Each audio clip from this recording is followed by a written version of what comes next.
remember finally to record before we start.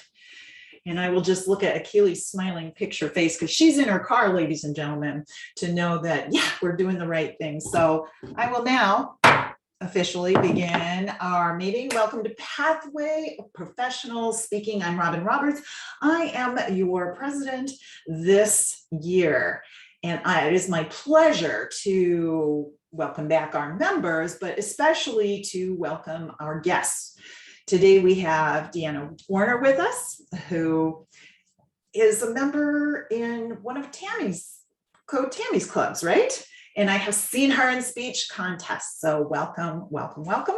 And Manisha, who is a returning guest, returning many times and will be joining us in the future. And we're always happy and loving to see her. At the end of our meeting today, I will be chatting with our guests to find out what they thought of the meeting and to get any feedback that we can glean from our guests.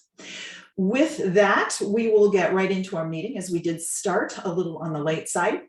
And our very talented and very spontaneous Toastmaster for today is none other than Lamar Brown. Lamar, take it away. Hello, everybody. Glad to see everybody out today on Halloween. We don't have a theme today, but if we did, maybe it would be Halloween, and if we could weave Halloween type of words into our speeches. I'm not sure there's a general evaluator, so if people could talk about their roles, perhaps the timer and the counter grammarian, could you please go through your roles and responsibilities?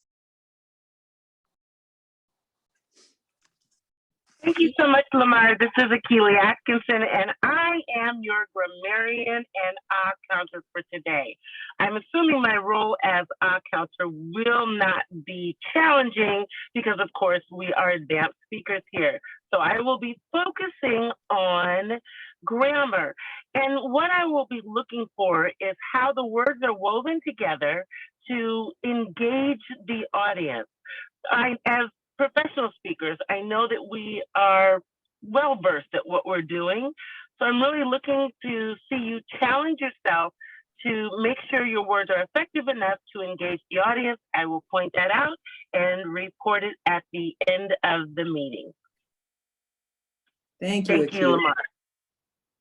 And now Jennifer, our timer.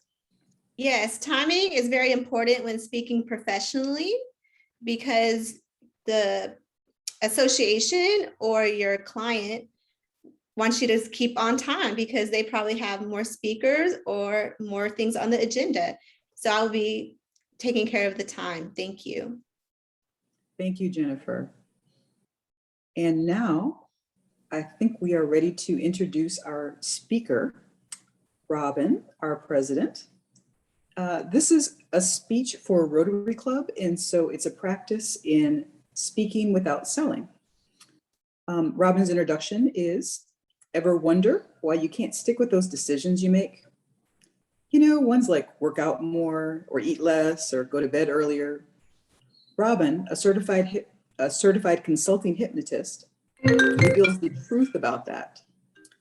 The truth about what, or rather who, is really in charge of your actions and how to set yourself up for mindset success. Robin, take it away. Thank you, Lamar. I so appreciate that. It's Sunday.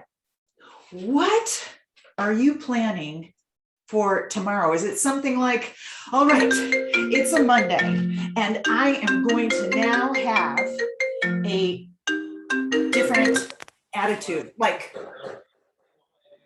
making sure your phone is muted.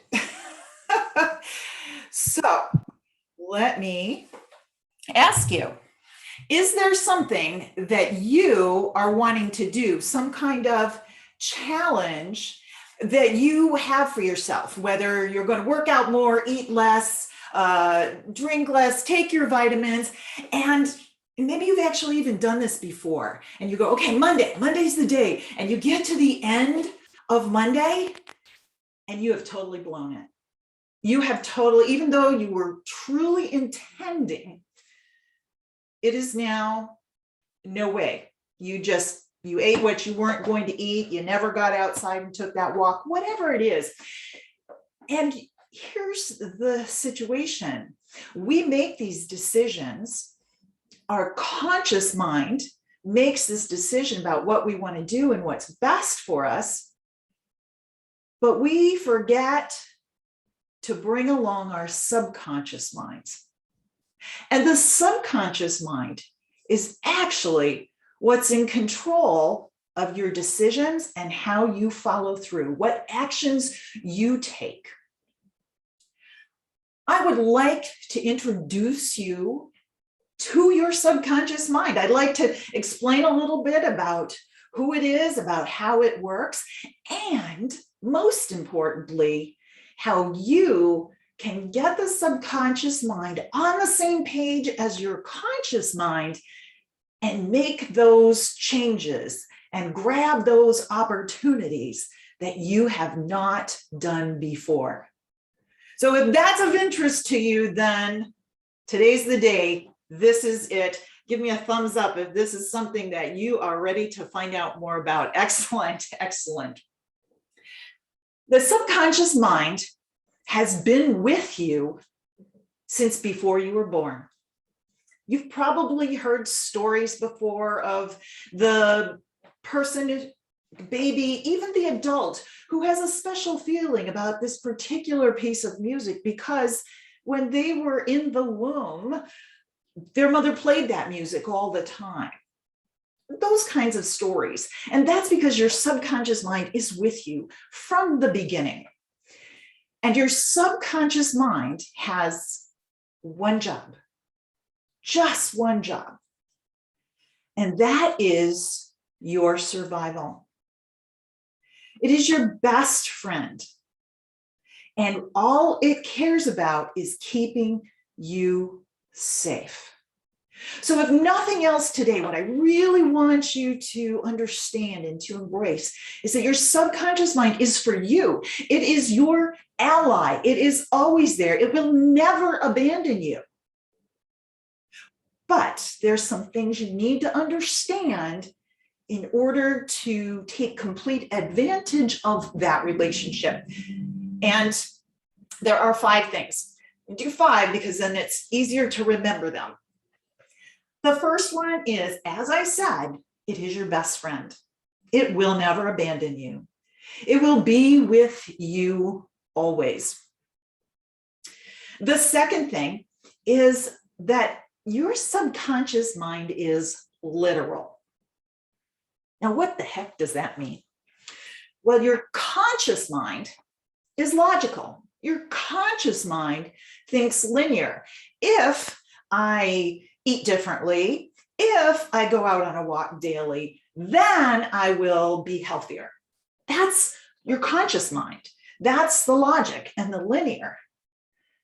But the subconscious mind is literal. The subconscious mind, there's no nuance. There's no, believe it or not, no sarcasm, no humor. It is literal. Now, think about what that actually means. Think about a child, because children live in their subconscious mind, particularly up through the age of 6. Here's an example.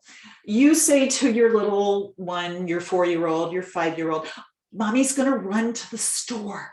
I'll be right back. And then you go out and you get in your car. And of course, someone's home with the little one. You're not leaving them alone. So you get out in your car, you go to the store, you come back, you walk in with your purchases, and the little one looks at you and says, I thought you were running to the store. And that's what I mean by literal.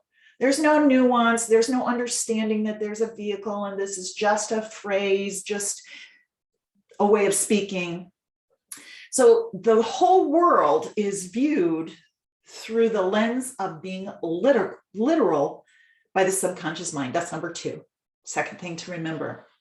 The third thing to remember is that the subconscious mind thinks in pictures. It doesn't think in concepts, it thinks in pictures or emotions. It has a certain emotion for things. But let's go back to the pictures for a minute. If you say, don't think of pink elephants, what are you thinking of? What are you thinking of? Somebody can say it.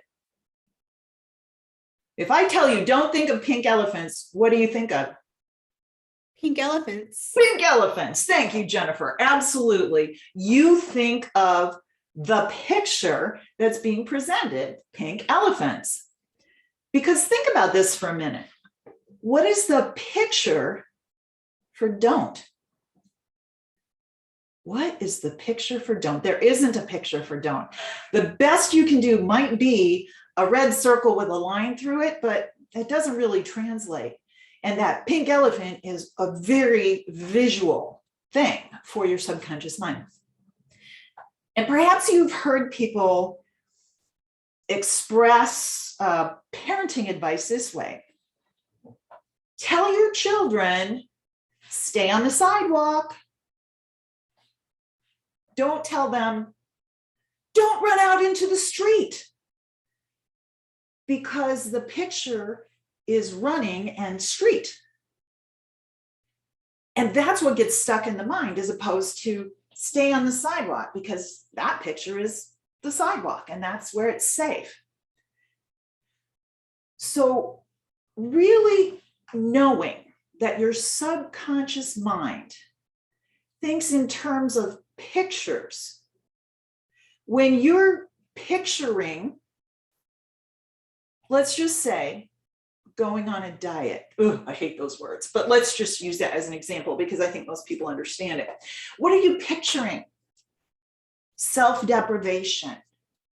You're picturing, oh, I know there's going to be cake at the office. How am I going to not eat that? And that's why when you work with someone like a hypnotist and we're working on weight, here's the picture. See yourself at that ideal weight, that shape and size. Feel how your clothes fit. See, feel, experience how you move. And so directing the subconscious mind to the picture of the desired outcome, it's important. It's not just about positive thinking. It's about speaking the language of your subconscious mind. So it's your best friend. It's literal. It thinks in pictures. Number 4, it has no sense of time. None. Time means nothing to your subconscious mind. Have any of you, you can put up a reaction if this relates to you, have any of you driven into your driveway and gone, wow, I'm home. I don't even remember the last 2 minutes of my drive. Give me a response or a, yeah, you've experienced that. And that is because when you're doing something like driving, unless you're a new driver, but this is all subconscious. It knows what it's doing and you're off focused on something else. And time, it doesn't register time. You might have also experienced this by you're watching a really great movie and it's over and you're like, oh my gosh, I didn't realize that movie was so long, because you were so present in the moment. Your subconscious mind is always present in the moment. There is no future. There is no past. It's present in the moment. So it's important to understand that time is very fluid to your subconscious mind. And here's how you might notice it in terms of taking actions you don't want to take. See, your subconscious mind, we're going to stick with the food here. You were a child and you got a great grade in school. Or maybe you had a hard time with the bully in the class and you came home and you told your mom or your dad and they comforted you and said, here, have a cookie, have some milk, tell me all about it. Well, your subconscious mind holds that. And while you know you're not in grammar school anymore with the bully picking on you, if you feel now today like maybe you're a little pushed around or bullied, maybe you comfort yourself with food, because that was a comforting activity that your subconscious mind remembered the comfort for. And so it reaches right back to that activity. Right? That's 4 of the 5.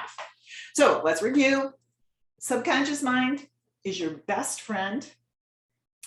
The subconscious mind is literal. The subconscious mind thinks in pictures. And the subconscious mind has no sense of time. But it's always with you. And so now here's number 5. To explain number 5, let me tell you a story. A friend of mine, she has 2 children, a little 5-year-old boy, little 3-year-old girl. And one morning, she was still in bed. The 5-year-old was up and came into the room and was like, "Mommy, mommy, mommy, mommy, I want to make this your best day ever, your best day ever. So I'm planning a game. I've got a game all set up." And mom is like, "Okay." And the little one says, "Yeah, and little sister's already playing. So are you ready, Mom? Here we go. Here's the game. I have taken all the knives in the house and I've hidden them everywhere. And little sister's already found 3 of them. Come on, Mommy, play. Come on." Are you as terrified in this moment for that poor mom and the 3-year-old who may have found a very sharp knife?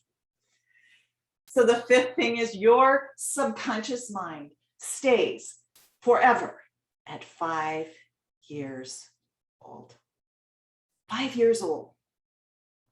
Now think back, one of the things that I said is that every action you take comes from the subconscious mind and the subconscious mind's program for survival.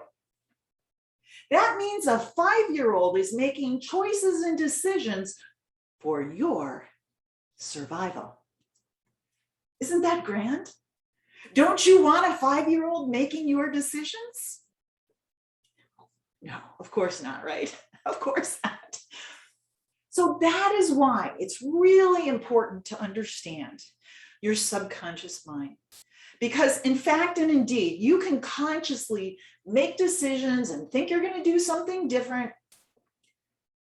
But if the subconscious mind is not in agreement, the subconscious mind will win because it thinks it knows what's best for you.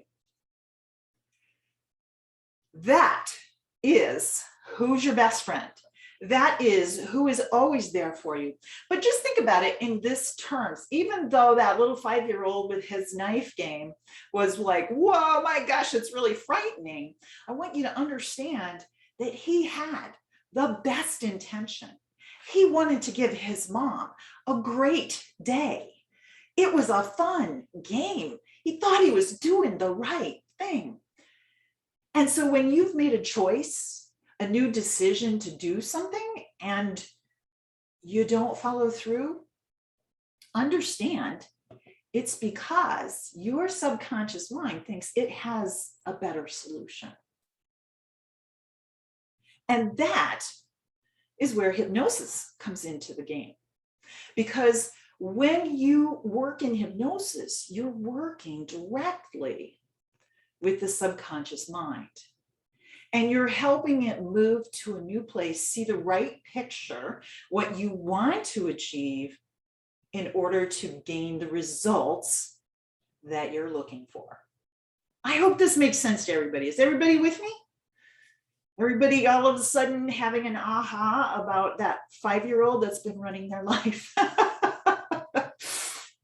Excellent.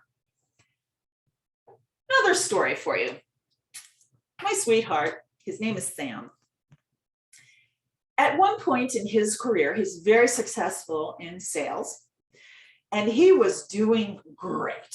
got the big money, big contracts, and he moved his family to a new neighborhood, a beautiful new neighborhood. And he was still working hard. One day, at the end of a long day, he got in his car to go home. And he was really absorbed in thinking about this new client and how to really bring them on board. What was their hot button? How could he really make this offer irresistible so that they would come on board, buy his computers, his software, and become part of his family in his company? Then, he got in the car, and hello, for those of us in Houston, not all of you are, I know, but for those of us in Houston, he got in traffic. He's in traffic. He's driving, but he doesn't really care because he's thinking about the client. So pretty quickly, at least it feels like that, he pulls into his driveway and he notices, what car is this? What car is this that's in my driveway? I don't know who belongs to this car. And there's some people standing there and they look up at him like, who are you? And he's going, what the? And then he looks at the house and he realizes that he has just driven to his old house. Even though he had a new house in a new neighborhood, a beautiful house, he drove to his old house. Because you see, that's how the subconscious mind works. It gets patterns and it replays those patterns. And if you're not paying attention, you might end up in your metaphorical old driveway. You meant to be in that new body at 120 pounds. You meant to be in that body that was out walking more. You meant to be that upbeat person at that meeting, and you weren't. It's because you drove into your old driveway without thinking about it. And that is really why people don't succeed when they want to, they have the best intentions, but the subconscious mind just runs its old programs. And again, with that understanding of a 5-year-old, the pictures, the time, the literal, and Sam said, I'm going home. And it went, okay, because the new home wasn't home yet. When we work in hypnosis, we're talking to that subconscious mind. We're explaining, here's the picture. Here's what we want. Here's where we want to go. This is how it will feel. And appealing to that subconscious mind's appreciation of wanting to feel happier or more at ease or healthier because it sees and feels that picture. When you go into a hypnotic state, the conscious mind simply goes away somewhere. And the subconscious mind now comes up to the forefront and is available to listen to, and this is what most hypnotists do, to the new story. We're about creating the new story, the way forward. And so the subconscious mind is now here and present and open and ready to follow the new story. Now, sometimes people get a little confused about hypnosis because they don't understand what it feels like. And in this particular case, Hollywood has done hypnotists no good deed because people tend to think that if you're in hypnosis, it must be like you're a zombie or it must be like you're asleep. And in truth, hypnosis is not an emotional state. It's merely a state of focus. And your attention is all right here. It's all very much in the now. You're not thinking about the past or the future. You're in the now. So when you're working with the hypnotist and the hypnotist who's spent time in my case, I spend a lot of time talking to my clients because now I can bring what they want into a story. And as they are sitting here in this very relaxed state, and it just basically feels like you're very relaxed, very peaceful. Then we can present the pictures of the desired outcome. Then we can tweak that subconscious mind so that it goes, ooh, I want that. Oh, yes, I want that. And so often people are in that relaxed state. They don't know they're in hypnosis. I've had people go, well, I've heard everything you said, so I don't think I was hypnotized. But then I will say, okay, how long do you feel that session was? And they'll give me a number. Let's just say, they say it's, oh, that was 10 minutes. When it was actually 20, 25, 30 minutes. They didn't even notice. And maybe you haven't even noticed how long since I've been talking. Because you see, we're always in a state of hypnosis when we focus, when we're paying attention. So perhaps for you right now, it didn't even seem like 20 minutes that I was speaking. And that is the tell of hypnosis. Just like when you drove in the drive and you didn't realize, it had been the 2 or 10 or however many minutes it usually takes you to get home. You were just leaving and now you're here. That's a hallmark. And it's easily achievable. Everybody can be hypnotized, really. It's more about the environment and the relationship with the person. If you are working in hypnosis, that you're comfortable with them, that you trust them, that you feel safe, that your subconscious mind feels safe. Here's what I want to leave you with today. Somewhere in your life, you have chosen a new neighborhood to live in. Somewhere in your life, you have said, that's what I want. And probably more than once, when you've been headed there, trying to get there, almost there, you kind of wake up and find out that you're in the old driveway. It happens. But the key is your best friend, your subconscious mind. So just take a moment, and with all this new understanding, best friend, literal pictures, no sense of time, and 5 years old, just take a little time and think about how you might communicate with that ally so that you can pull up in that new driveway. Madam Toastmaster.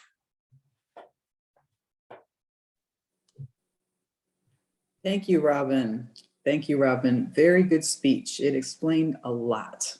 We should all have this explained to us when we're young so that we don't have to go through some things the hard way. Next, we will have a speech entitled, Life Doesn't Always Go in the Same Direction as You. Annette will be delivering it. Sometimes life doesn't go the way you planned, and why it's so important to hang in there no matter what.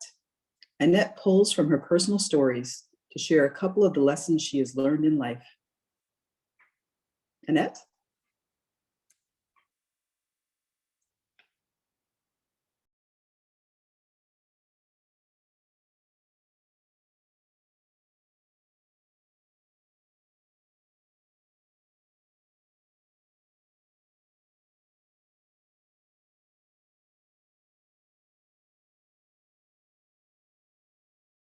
You're muted. Annette, you're muted.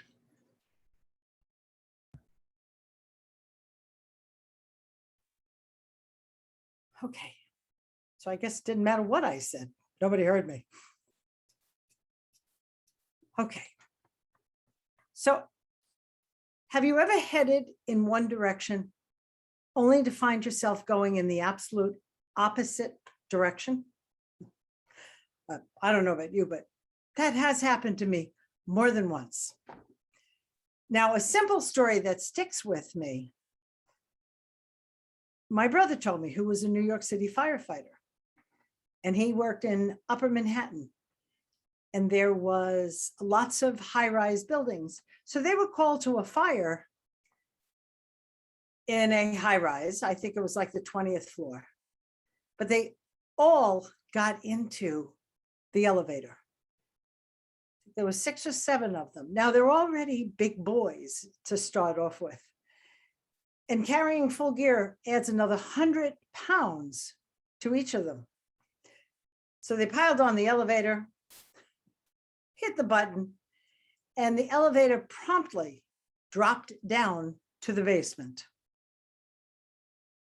Captain, apparently not fazed by this at all, turned around and said, "Fazio, get out and take the stairs." They pushed the button and went up to the 20th floor, and he walked up. Now, he told me this story thinking it was funny. I don't know about any of you, but when I heard the story, I thought, oh my God. Now, I can't tell, that story had to be 40 years ago. I never, ever get on an elevator, push the button, and don't think,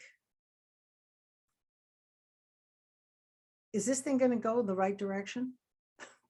Because it's something that stuck with me forever. However, in life, like that elevator, things change. They go in the other direction. You go, how did this happen? I wasn't expecting this to happen. And people give up. They give up because something might have gone wrong. It's an anomaly.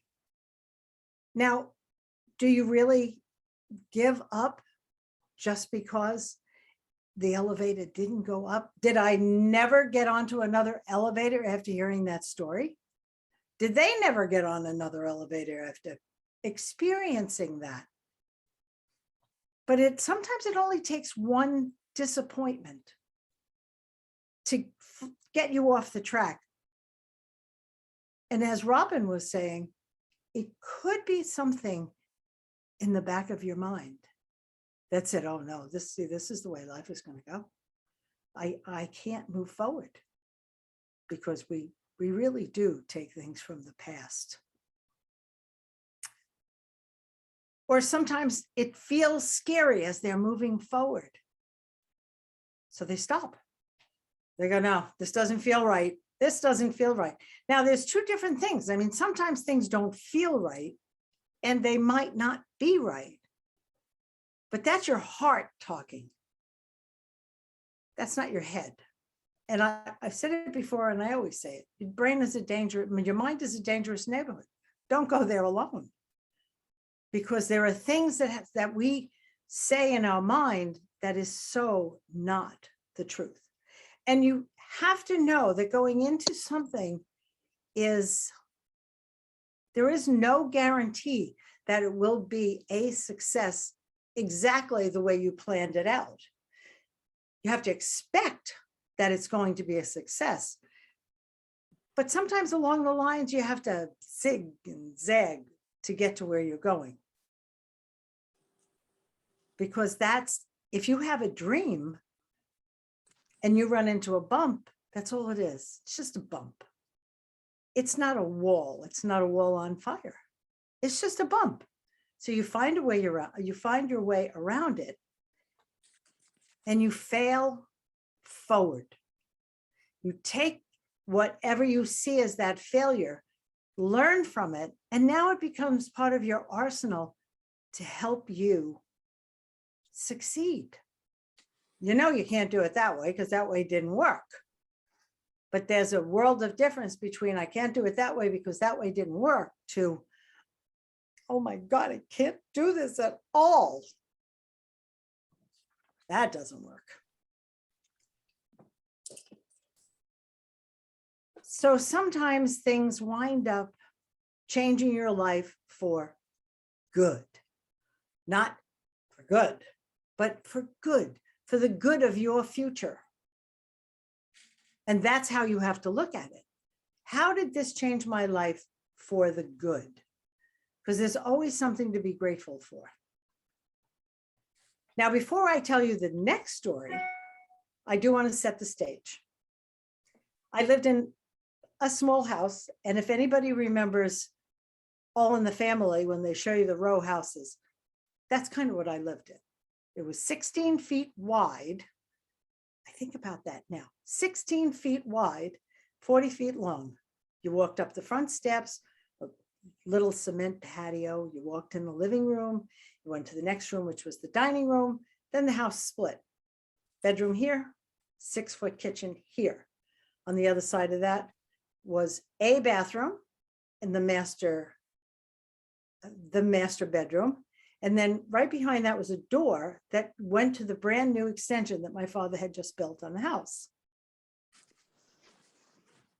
And before I even go any further, imagine 6 people, and there was, or 2 of them were already gone. Imagine 8 people living in a house with 2 bedrooms and 1 bathroom.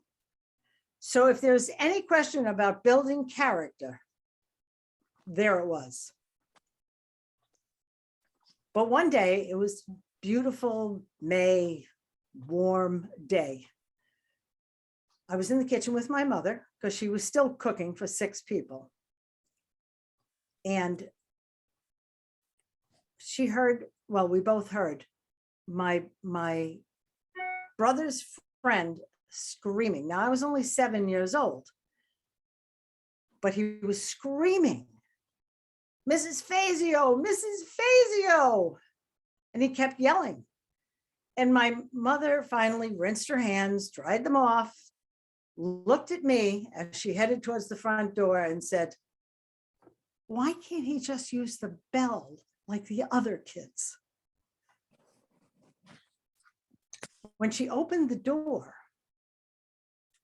he saw her and screamed, "Mrs. Fazio, your house is on fire." My mother ran to the edge of the house and looked back. And what she saw was giant, billowy, black smoke coming out of the back, and flames, big fiery flames licking the sky. Not good. Now, what she did was she turned immediately, she kept calm. My mother was not necessarily a calm woman, but in that particular instance, she stayed calm. She ran back in the house all the way to the back door. We had 2 dogs. And that's where the dogs would go from there down to the back stairs to be with where my dad was. Opened the back door only to see flames coming towards her. Now, that fire couldn't have been too close because the handle would have been hot, or the doorknob would have been hot. But the flames came shooting towards her. She closed the door immediately and realized, just prayed that the dogs had gone downstairs to where there was more safety. And then she realized that I was still right behind her. And she screamed at me, "Get out of the house." And immediately ran into the bedroom where she had her purse with all of her important papers. And I know women to this day that keep most of their important papers in their purse, which I think is a scream. But she immediately, that's where she went to. I mean, back then, you actually had bank books. You know, you went to the bank and they stamped it. And that's the kind of thing that she had in that purse. So once she ran out of the bedroom closet, then she ran outside. So, and God bless the women, because my mother didn't lose really important documents in this fire. But, you know, you never know. You know, you keep that stuff with you because you never know when there's going to be an earthquake or a flood or whatever, instantly before you can get at it. Now, the fire was actually caused by the boy that lives behind us on the next street. Some unknown reason, he decided it would be a good idea to just fling this burning oil rag over to my house that had the tar paper on, because that was the last step before you put the shingles on the, on the house. So it was nice and ready to go into flames. And since the rag had oil on it, it didn't go out easily. That's why the fire was so ferocious at first. And that event, it changed our lives. It didn't change it permanently, but you can get a pretty good case of nerves thinking that somebody could set your house on fire. That's number one. And forget the personal loss. I mean, of all of the small things that we cherish. I mean, right behind me, I have a whole bunch of little antique banks and pictures, the pictures of your family and your children and, and your parents. I mean, all that goes up in smoke when you have a fire that is raging through your house. Now, of course, I was 7, so my most coveted belonging was my first Holy Communion dress. I mean, that was my chance to dress up. It was burned. I got to tell you how many years. I have to tell you how many years I resented that. I mean, my mother managed to pull it off. I don't know how, but we were pretty poor. She found me another dress. My sister's prom dress went up in smoke. And back then, there was only one prom. Now they have proms like every 4 minutes. They got a prom for the first grades. I mean, they have a prom for the 8th grade. They have a junior high school prom. They have a high school prom. By the time you get to high school, there's nothing special about that prom. But back then, you only got one shot at it. One of the dogs didn't make it. The other dog was scarred pretty fiercely, but one died. Now, fortunately, no people died, but I can't imagine what it did to my father's heart. And we didn't have insurance. And yes, even in today's world, if you don't have a mortgage, you don't have to have insurance. So there was nothing to shore up, the rebuild. Well, my father was fairly resourceful. He was an entrepreneur at heart. And once he got over the shock of trying to rebuild, he pulled my 3 brothers together and he just flatly said, we're staying right here and we're going to start rebuilding this house. And that's what they did. They camped under the stars. More character building, but that's what they did. They camped under the stars. And every day they worked on the house. The rest of us, I was scattered to my other sister's house who lived out on the island, and my mother went to her sister that lived in Brooklyn. So we were taken care of, and he knew we were taken care of. And the only thing he had on his plate was taking care of that house. Well, the point is, you have to find a way to persist. Do you turn around? Do you give up everything? Do you become homeless because your house went on fire? No.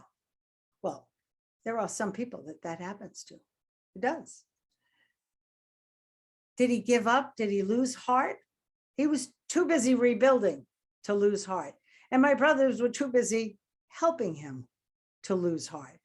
So the focus stayed on rebuilding our lives. And he did it in pretty quickly, in kind of record time. But in some cases, if you get lost from your dream, if you give up because something bad happened, you don't just lose your project. If you give in on your values, you can lose your soul because you've just given into those thoughts that Robin was talking about.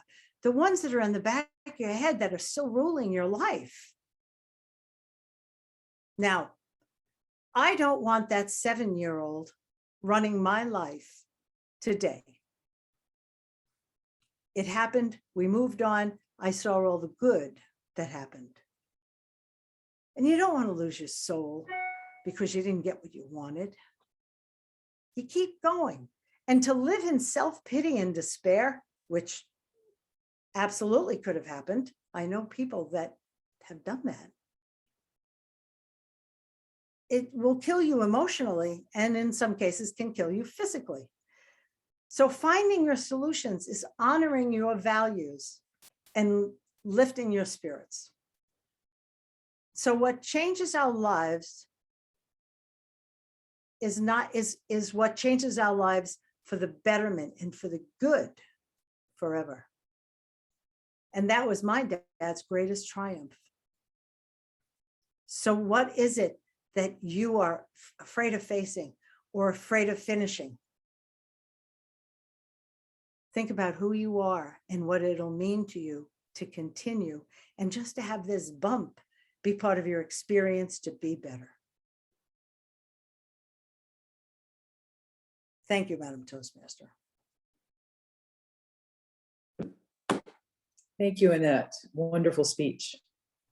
Next, we want to hear from our evaluators. We have Manisha, who's going to be evaluating Robin's speech. Thank you, Madam Toastmaster. Can you see me? Can you hear me? Thank you. Robin, I have been visiting this club a few months at least, and I have seen you perform as the president of the club as well as Toastmaster of the club. But this is the first time I listened to your speech and I was hypnotized. Like you said, I was focused. Your introduction actually intrigued me. You had mentioned that you are a hypnotist at some point, but I had forgotten about it. During today's presentation's introduction, you reminded me that you are a certified consulting hypnotist. And you started very well, and the phone rang. But you did not really get bothered about it. You just turned it off and you kept moving. You had 5 points for us to remember about our subconscious. And you reminded us that our subconscious is very important. And even though it is called subconscious, it is affecting our life quite a bit without us realizing it. I like that you gave us 5 points and you repeated them. So I could remember them very well. Even though I was writing it down, it's easy to lose track because I'm watching you, I'm listening to you, and I'm writing you. That's a lot of multitasking. Even though we get used to multitasking, as evaluator, I don't want to be doing too much multitasking, but you kept me on track. I loved the stories you told us about a pink elephant, and I could imagine the pink elephant. And then I realized what you meant, that when you say don't, that's what exactly your mind does. I loved all the stories, running to the store. Yes, we have told things to 5-year-old and their comeback is not what we expect. But from their mind, that's exactly what they are seeing. Knife game was pretty scary. I don't know where you picked that up from. I sure hope nobody's 5-year-old does that game. And as you mentioned, that you may be getting into your driveway without realizing, but you also mentioned if you are a new driver, then you won't do that. And I grew up in India. So I usually stay very focused on my driving. I'm not looking around. Some people say, did you see that new store? No, when I'm driving, I'm just driving. So you mentioned that also, that if you're a new driver, so you were conscious about different people in your audience. And the very first mentioned you had that subconscious is what we hear, even in when we are in the womb. And in Indian culture, we have plenty of stories when the child hears some things in the womb and they get expert in that. And nobody knows how they got the expertise. So you had a lot of stories that appealed to me. I'm sure your audience was also keeping up with you.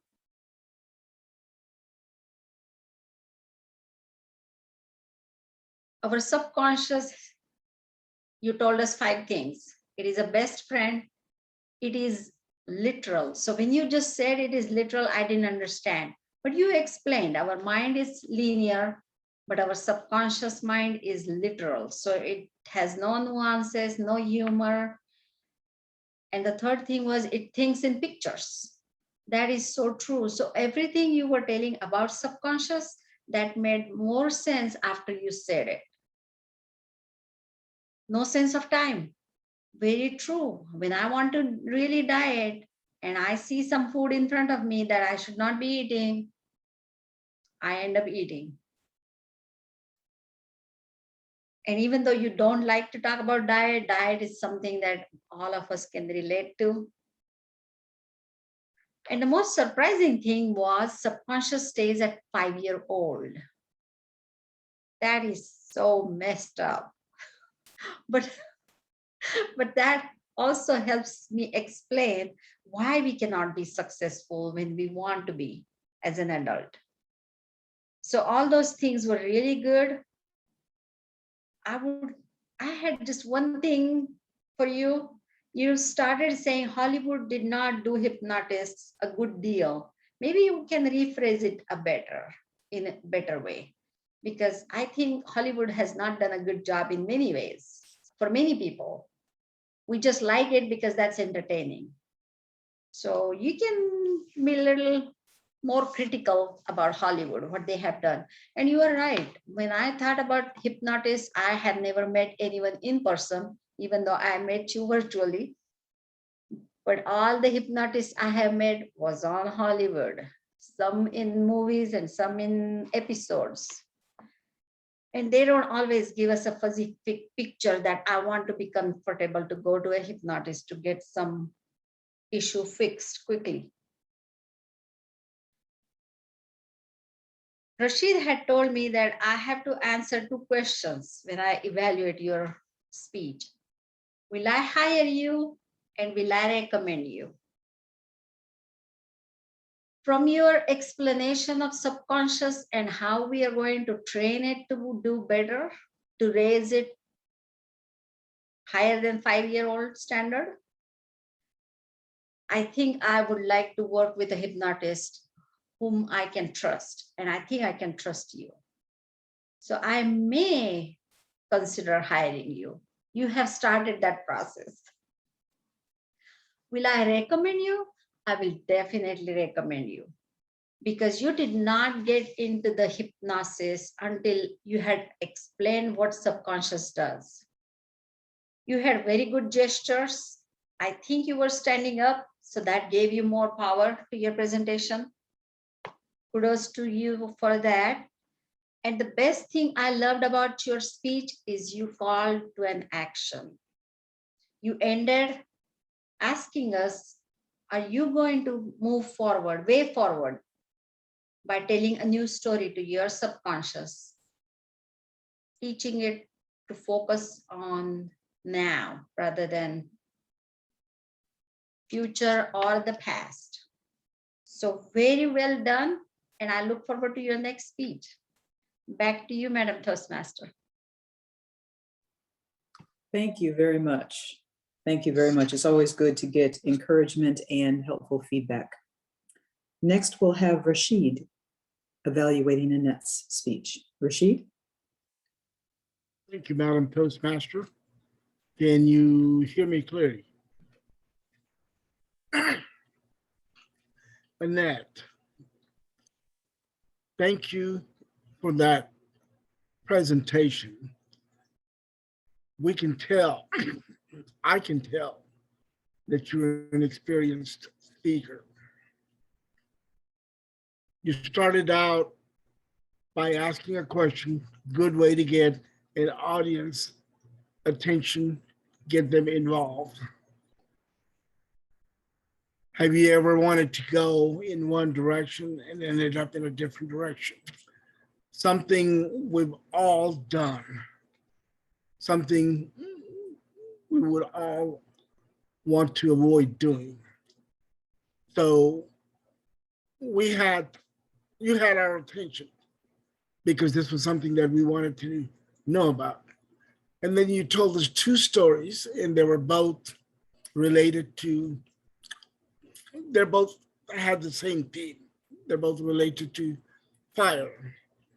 When you said that your brother was a fireman and they went into this building where the fire was on the 20th floor, and they all got into the elevator, and you described the dilemma with big boys with their equipment. And my mind at first kind of went scattered. Wait, you're not supposed to get into the elevator. That's what the fire department tell us. And here you're telling us, but then you said this was 40 years ago. So they might not have learned that lesson yet. Or maybe that incident was the lesson they needed to learn. Who knows? But yeah, it kind of threw me off at first as you were talking about it. But then you never came back to that story. And it's not necessary that you had to, but it would have been better had you somehow connected the two stories since they were on the same topic. Maybe something your brother learned from having gone through the house being on fire, inspiring him to join the fire department. I don't know. But somehow if you connect the two stories other than the common theme, would add to your speech. The second story, which was majority of your speech, and it was a touching story. It was a very serious story. And it would be difficult for most people to relate to it because not everybody goes through major catastrophe like that to having experienced that. And so you did a very good job of describing everything from the Archie Bunker home to give us a vision of where you lived and how the house was, and your description. Like I said, I can tell you're an experienced speaker. We went through all of that. Your message was that there will be bumps on the road, and don't let those bumps throw you off your path. Find a way around it. Don't make it bigger than it is. And then you related that back to your house on fire. I don't think that was a bump. That was like a major wall in front of you. But the point you made was you find a way around it. You fall forward. You recognize something didn't go as planned, and rather than giving up, as some people do, you showed us that if you find a way, if you have the character, and I like, you said, finding solution is honoring your values. I like that. You said something else which I missed, but that's what builds character, is when you overcome challenges. And you showed us how your family, your father with no insurance, not being very rich, actually you said you were poor, and still be able to rebuild the house, making the decision that that's what we're going to do. and then finding solutions, sending you off to your sister, sending your mom off to her sisters, and the boys staying at home, sleeping under the stars till the house was rebuilt. That's character building. Maybe you can incorporate that into your story in some way and form, that how going over the bump not only helps you stay focused on your path, but it builds character. I loved when you said proms happening every 4 minutes. That was so funny. It was. I mean, I was expecting you saying every 3 months or so, but you said every 4 minutes. So this story being so serious, it could have used more of those funny moments to keep it light. One comment at first, when you started, immediately I started thinking about the background, which can be looked at it as distracting, or it can be looked at it as authentic. And then you talked about things behind you that, so you tied your background into your story, and that made it more justified.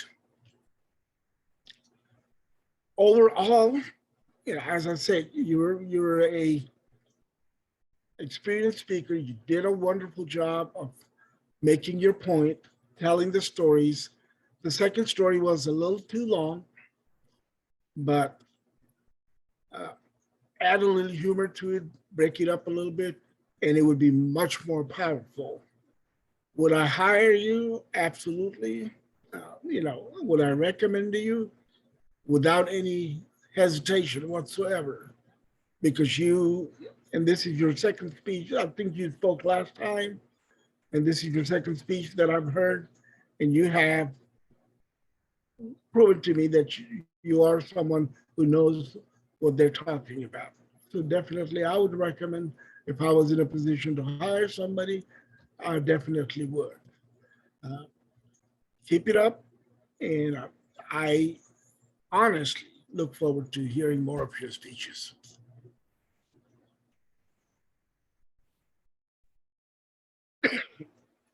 Thank you, Rashid, for that amazing feedback, both encouragement and helpful constructive criticism for Annette. Next, I think we'd like to hear from Jennifer for a timers report. Thank you, Madam Toastmaster. We had very professional speakers. They were all in time. Robin's speech was 23 minutes and 36 seconds. Annette's speech was 16 minutes and 46 seconds. The evaluations, Manisha, hers was 7 minutes and 30 seconds. And Rashid was 8 minutes and 7 seconds. Thank you for keeping on time, Madam Toastmaster. Thank you very much, Jennifer, for helping us to use our time wisely. Next, we'd like to hear from Akili. Thank you so much, Lamar. Okay, you guys, I have some grammarian updates for you. We started out these speeches with Robin, who told us about mindset success. What I liked about that word is it grabs you, that phrase grabs you when you first start listening. So it gives you an opportunity to say, wow, what's coming next? I also liked when she said desired outcome and thinks in pictures. I don't know about you, but most of my life is in pictures. Now I like coloring with crayons, but that's another story. And next, one thing that I noticed about your speech is if you ever have a quote that one would want to Google for the rest of your life, then you are a success. Your mind is a dangerous neighborhood. Don't go in there alone. I hope you don't mind that I'm going to be using that in future speeches, papers that I write, conversations with others. And if you're not around, I probably won't quote you and say that it's mine. That's how good it was. The other thing that I liked was fail forward and shore up the rebuild. thought those were wonderful phrases, and that's really what I was looking for. Even when we heard Manisha, when she said she was hypnotized by the speech, immediately with the start of that, it was so catchy to make you listen to the rest of her evaluation of Robin. And Rashid talked about bumps on the road, which Annette was speaking about, and that connecting it back to the speech I thought was very effective, and building character, overcoming challenges. I have two small critiques, and this is a general critique. When using words like justified, we don't need to use the word more. If the words carry themselves, we can eliminate some of those words. And this is one that I do, and I know it happens to a number of us, and I want to think about this. Using the word so. We do a great job of not using our uhs and ums, but we are still stuck on that so word. Let me give you a couple of synonyms that I Googled while I was sitting here. If you can't use one of these synonyms, you probably shouldn't be using the word so.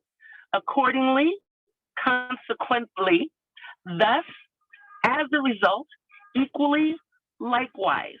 That's just a few. When I Googled, they had 68. My challenge to all of us, and this is including myself, is when you catch yourself using that word so or about to, have a note card, a little sticky note with 3 or 4 alternate words on it. Look down, pick another word, get out of the habit of the word so. That is my report. Thank you so much. Oh, I said so. Thank you, Akili, for not just a Grammarium Iconners report, but also a little bit of feedback on top of it. Always a bit extra with Akili. At this point in the meeting, we usually ask our visitors to identify themselves, maybe say a little bit about them, what brought them into the meeting today, and maybe provide a bit of feedback. You don't have to, it's not to make you feel uncomfortable, of course, it's because we want to get to know you. Deanna, would you like to unmute yourself? Sure. Good afternoon, everyone, and thanks for having me as a guest. I'm actually also serving as your area 12012 director, so I'm here in a couple capacities. But I'm also a member of Find Your Voice Toastmasters, as Robin mentioned, which Tammy is also a part of. So she keeps me pretty informed on what's going on with POPs. But this is the first time that I've had a chance to attend an advanced club, and it really shows both on how you ran the meeting, transitions, the caliber of speakers, and the caliber of evaluations. It's definitely on a whole nother level, and I can say that I've taken away not only some new knowledge on subconscious and whatnot, but also knowledge that I can take into our club meetings and use in future meetings, so in speeches. So I appreciate that, and thank you all for having me. Thank you so much. Are there any other guests? Anna, perhaps? I'm a guest. Hi, I was invited by my sorority sister, Robin, and I wish I could have heard the beginning, but I did hear that last half of it. But now I'm a financial advisor, but my major was in psychology. So all this was just like, oh, this is refreshing, you know, hearing everybody. Haven't really touched on those types of subjects in a while. But I think you guys are awesome and appreciate for being so transparent. And I was focused here. So I've never been to something like this, but yes, I'm so happy that she invited us. Thank you so much, Anna. I hope you'll come back, and we enjoyed having you. Any other guests? Yeah, Fang is a guest. Oh, hi. Okay. Hi, my name is Fiona. I'm in Beyond Basics, and I just happened to see on DTM 55 on the Facebook. It's my first time to so-called advanced club, and certainly I see that the setting is different, and I wasn't even sure about like how much is the time is expected for the speeches. So it's very different from our regular meeting. So it was a good exposure, and I can see, learn a lot from the speeches.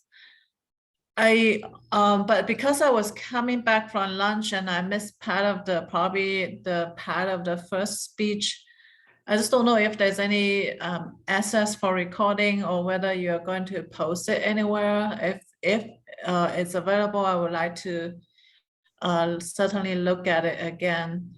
Yeah, thank you. Let me just add, we did record it. We are recording right now, and we have a backlog of recordings that we need to get on our YouTube channel. Christina, help! That's all I have to say about that. Well, you might as well stay off mute, because now I'd like to pass to our wonderful president, Robin Roberts. Thank you, Lamar, and you did a great job. You were an awesome Toastmaster, just jumping in at the last minute. And that's what professional is all about, being able to pull it off and look seamless and cool. And you did it. I am going to take a little bit of liberty here as your president. I want to add some information to the speech I gave, not about hypnosis, but I want you to understand, as speakers, the best way you can get out there and get speaking is to be giving the Rotary speeches or the Optimist Club or the Lions Club or Kiwanis, whatever it is. This is a place for you to get out and give a speech. Now, you are never allowed to sell yourself. You're like, I can't say, so that's hypnosis, so come see me. You can't do that, but you can provide information. And it's a craft, right? It's something that you are honing, and it's a great place for you to do it. And I do want to tie it back to what I was talking about, in that when you're speaking to one of these clubs, when you speak to their subconscious mind, when you let time disappear for them and you appeal to them in pictures, that's why stories are important. When you let them see what it is that you're trying to educate them on, and then they connect that with you, they're going to come to you for more.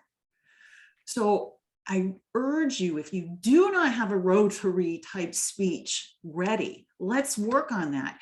As a president of this club, by the end of our year, which is June 30th of 2022, I would like all of our members to be out there speaking and having this experience. And because then you can come back and we can go, okay, what's the next level? But I did want to take the time to kind of connect those dots for you. So, okay. She steps off of her soapbox. And Anna, for example, is in my networking group. And so she is promoting her financial business. And so even though she's not a Toastmaster, this is something that she comes to see, because now she can take this and understand what to do. And of course, you could join a Toastmasters club too, Anna. We would really support that. So that she knows, here's another way to market my business, and a way to, in a rehearsal hall, to do that. I think that's what I had for you regarding today's meeting. I do want to be future focused now. Next meeting is next Sunday. It is one in our professional speaker series. And we got Write Your Book Now. And it's Kathy, I believe you say her name, Fyock, F-Y-O-C-K.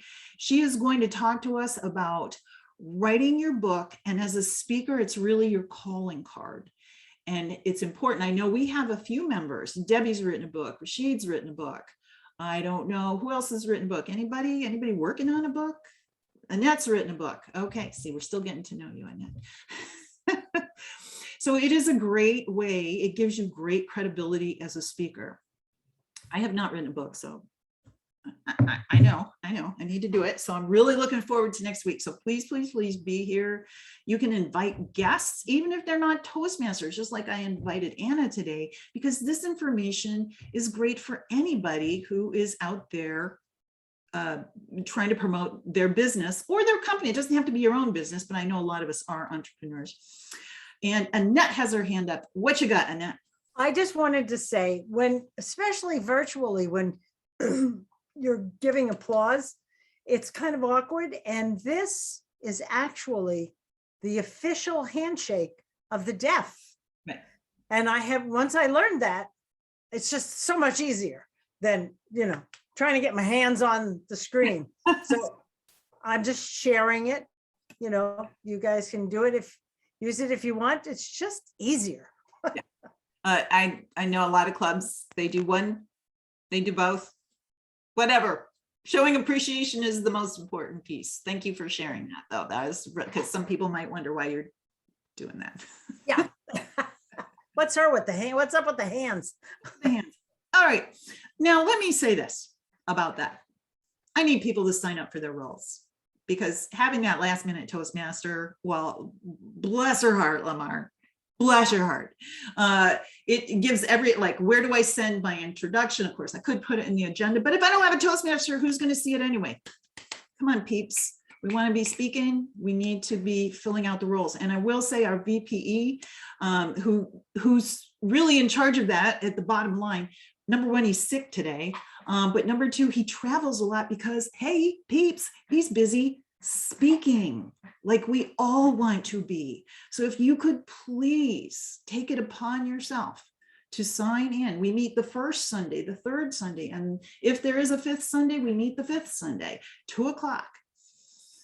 Please, and get those Rotary speeches. I said, I'll show you mine if you show me yours. Now I went first, so it's your turn. Do we have any other business before our club today? I got a question for Fang. Fang, you said you saw it on Facebook, District 55. I think she. Yeah, TMD 55. I was also asking about your YouTube channel's name, if you have a YouTube channel. You mentioned Fiona, Christina is, I know you've got it, right, Christina? Can you chime in there? The YouTube channel? Yes, I will paste the link in the chat in just a second. Thank That's you. awesome. But we don't have some of the latest stuff up there. You'll find older things up there, but hopefully we'll find someone in the club who can take that under their wing and get that done. It's not hard. It just takes a little Yeah. to get it, a little bit of So, that. Go ahead. Fang, are you a member of District 55? Oh yeah, I'm a member of Beyond Basics in San Antonio. I don't know where you guys are located. We're in Houston. We're District 56. Oh, So I saw I've you. been I've been posting on 55 and 56.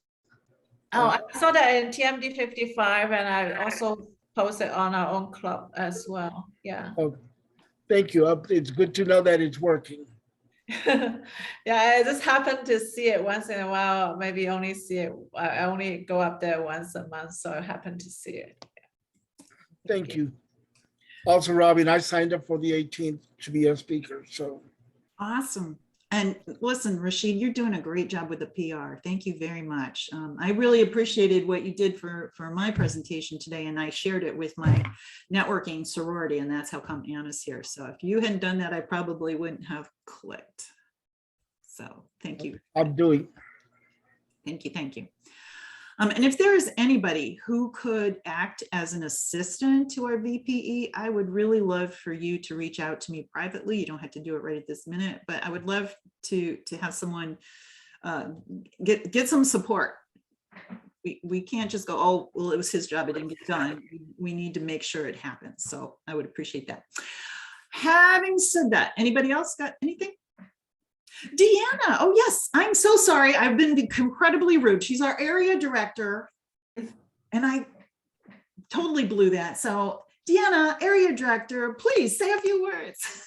You're good. I've been pretty quiet these past 6 months or 4 months that I've been area director, but I did want to let y'all know in person while I'm here that District 56 is hosting a humorous fall contest. So if your club has anybody that's interested in, you can just designate someone from the club. If you have a humorous speech that you'd like to compete with, you can do so. And that humorous contest for Area 012 is going to be held November 13th, and that's in the morning. So that information is also on the Toastmasters-Houston.com on the calendar. And if you do feel like you want to designate someone, just let me know and I can pass that information along. Great. I don't know if there is anybody who would like to. We had chosen specifically, kind of got a little short, so we didn't have a contest. But What about Tammy? Tammy actually competed in Find Your Voice and Yeah, and she won. So Uh-huh. Oh, great. she's already a winner at a different club. Yep. oh, there you go. Maybe Maybe we he could- could, because he did compete last time. Maybe he would do it. Or maybe we can get Yolanda to get it, jump in. She's not a member anymore. She's not? No. Hmm.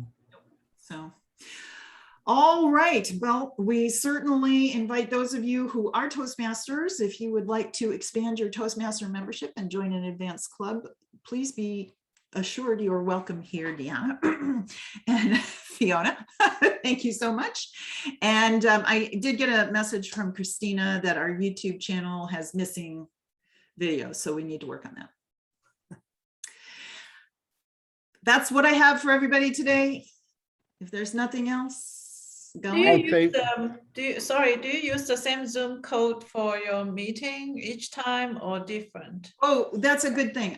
We are just about to end this Zoom subscription because we get a new Zoom subscription at half price through Toastmasters. So there will be a new number. I'll get that done tomorrow, Rashid. There will be a new number. And after that, it will be the same. By next week, Robin? Yeah, yeah.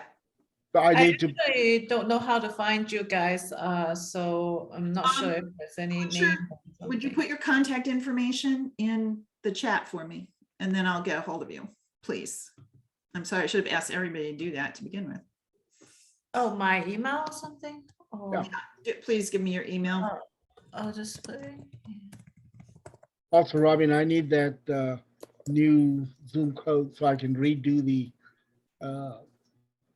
flyer that I've already posted over District 56 with the old number.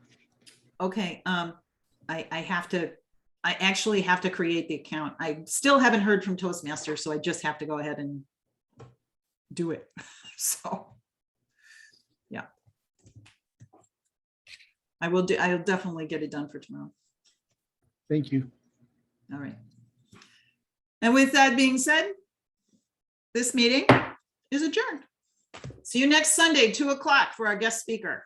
Thank you. 3 Deanna. o'clock Eastern, 2 o'clock East Central. 3 o'clock Eastern, and what time is it on where Debbie is to? It'd be 1 noon. o'clock for her. She's in Mountain Time.